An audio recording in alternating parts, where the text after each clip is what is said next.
जिस हिसाब से यूपी के अंदर अब सरकारी नौकरी की प्रक्रिया एकदम सटीक और सही समय पे करवाई जा रही है, उस हिसाब से अब आप लोगों को होमगार्ड के फिजिकल की टेंशन लेना शुरू कर देना चाहिए कि भैया टेंशन किस तरीके की, कि फिजिकल में क्या होगा, उसकी तैयारी किस तरीके से करेंगे, दौड़ कितनी लगवाएंगे, हाइट कितना रहेगा। तो उन्हीं सभी चीजों पे हम लोग यहाँ पे बात करने वाले हैं।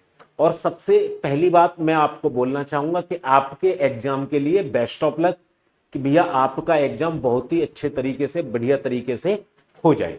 देखिए फिजिकल में किस तरीके की चीजें रहेंगी, तो सबसे पहले हम लोग बात कर लेते हैं पीएसटी की, फिजिकल स्टैंडर्ड टेस्ट की, ठीक है ना।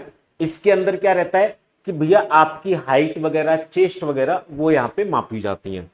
तो अगर आप देखते हैं पुरुष कैटेगरी की, ठीक है ना, अगर आप देखते हैं पुरुष कैंडिडेट के लिए, तो जो बच्चे सामान्य कैटेगरी के हैं या ओबीसी के हैं या फिर एससी के हैं, उन कैंडिडेट की जो हाइट है वो मिनिमम हाइट 168 सेंटीमीटर होनी चाहिए। मतलब जनरल वाले बच्चे की, ओबीसी वाले बच्चे की और एससी वाले बच्चे की, मेल बच्चे की, ठीक है ना, लड़कों की जो कम से कम ऊंचाई है, जो कम से कम हाइट है, वो कितनी होनी चाहिए, 168 सेंटीमीटर होनी चाहिए।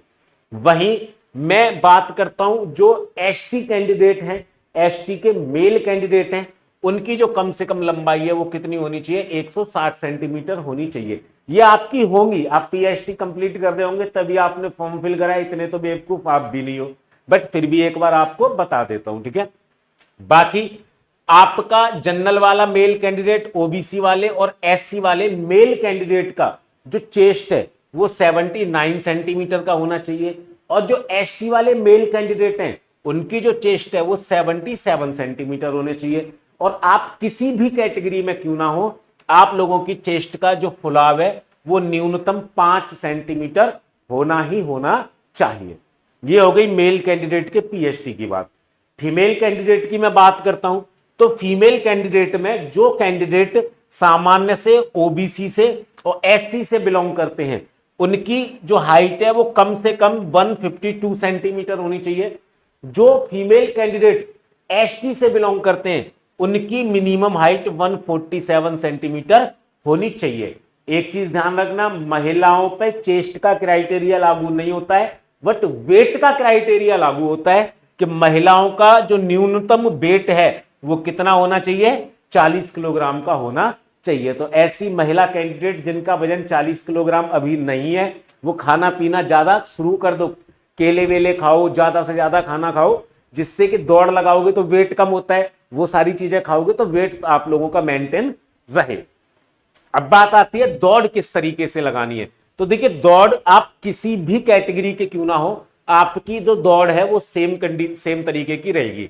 दूसरी बात, दौड़ लगाने के लिए केवल और केवल एक मौका दिया जाएगा, ये मत सोचना कि भैया एक से अधिक मौका मिलेगा।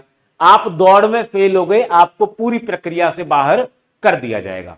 मेल कैंडिडेट की दौड़ की अगर मैं बात करता हूं, तो मेल कैंडिडेट की 4.8 किलोमीटर की रेस लगवाई जाएगी, जिसके लिए जो समय दिया जाएगा वो 28 मिनट का समय यहां पे आप लोगों को दिया जाएगा। जो फीमेल कैंडिडेट है उनका 2.4 किलोमीटर का रेस लगवाया जाएगा, और उनको जो टाइम दिया जाएगा वो 16 मिनट का टाइम यहां पे दिया जाएगा। अब आप में से कई सारे बच्चे ये भी बोल सकते हैं कि सर अभी तो रिटन एग्जाम ही नहीं हुआ है, आप फिजिकल की बात करने लग गए।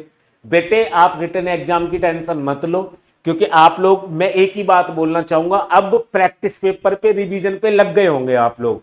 और प्रैक्टिस पेपर रिवीजन में एक बात और बता दूं कि शाम को 7 बजे एग्जाम विधि यूट्यूब चैनल पर खुशबू मैम डेली आप लोगों को जो है होमगार्ड का प्रैक्टिस पेपर कराती हैं, तो आप लोग वहां भी जाके जुड़ो। और आप लोगों की तैयारी बहुत अच्छी है, मुझे पता है आप लोगों के सिलेक्शन होने की 100% संभावना है।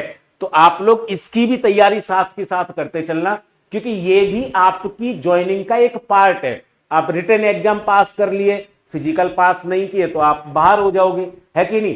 तो फिजिकल की तैयारी भी अब आप लोग धीमे धीमे धीमे करना शुरू कर दो। अपना रेस लगाना आप लोग, आपके गांव में, आपके शहर में कोई चक्रोट हो, कोई रास्ता हो, पार्क हो, जहां भी आपको सुविधा लगे वहां पे आप लोग दौड़ की तैयारी करना शुरू कर दो।